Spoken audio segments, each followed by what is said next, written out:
Now, as we know that whether you're detailing steel structures or concrete structures, it's extremely useful to be able to make cuts in the various objects. So we have discussed, we have the polygon cut command and the fitting, various types of fitting commands and the part cut commands, and these are the normal commands which are available in most programs. In COMOSYS, however, we also have what we call parametric cuts.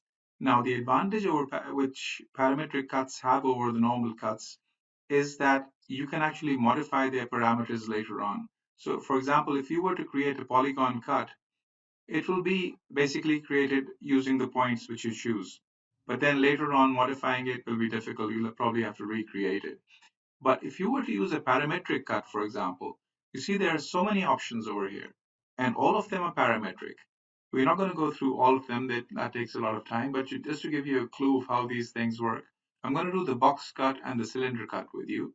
So a box cut is basically a box in space, and what you do is you select the command, and then you basically select a surface. Any surface you can select on the screen, you can select. So I'm going to select this the side of the flange over here, and then it asks for the origin of the cut. So I'm going to select this origin, and now it's asking for the x direction of the coordinate system. So I'm going to hover over this point, and I'm going to say dy minus 100, and immediately a cut is created at that point. I'm going to right click twice to get out of the command. Now this may look like a normal cut, and it is a normal cut, but in fact it has some intelligence in it, and the intelligence can be seen when you double click on the cut object. Normally if you double click you get the normal cut object dialog box, but with this parametric cut you get the parametric dialog box, and over here you can see there is an x direction parameter, there's a y direction parameter, and there's a z direction parameter. So this was my x-axis. So if I wanted to change that, I could make it 100, and it'll be shorter in that direction now. This is my z direction. So this is my x, this is my y, so this depth is my z. So if I wanted to reduce this depth to 50 millimeters, I could just modify that depth over here. Now only a part of the flange will be cut out. Or I could make it much bigger and remove the whole flange if I wanted to. If I wanted to make it a longer cut or maybe a less deeper cut, I could modify this parameter over here, and now it will be a shallower cut. So this is different from a normal polygon cut in that it gives you these three parameters to play with.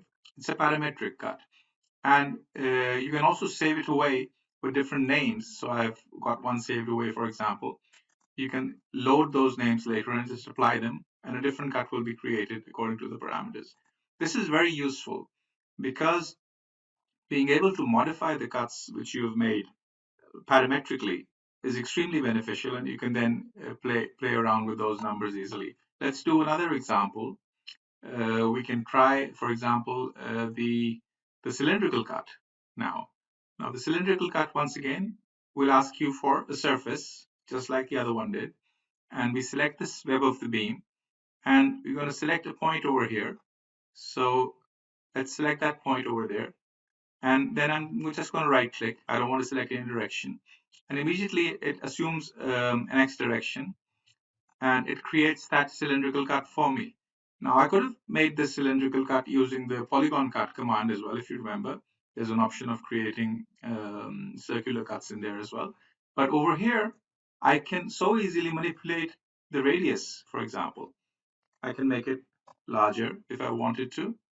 I can make it smaller if I wanted to.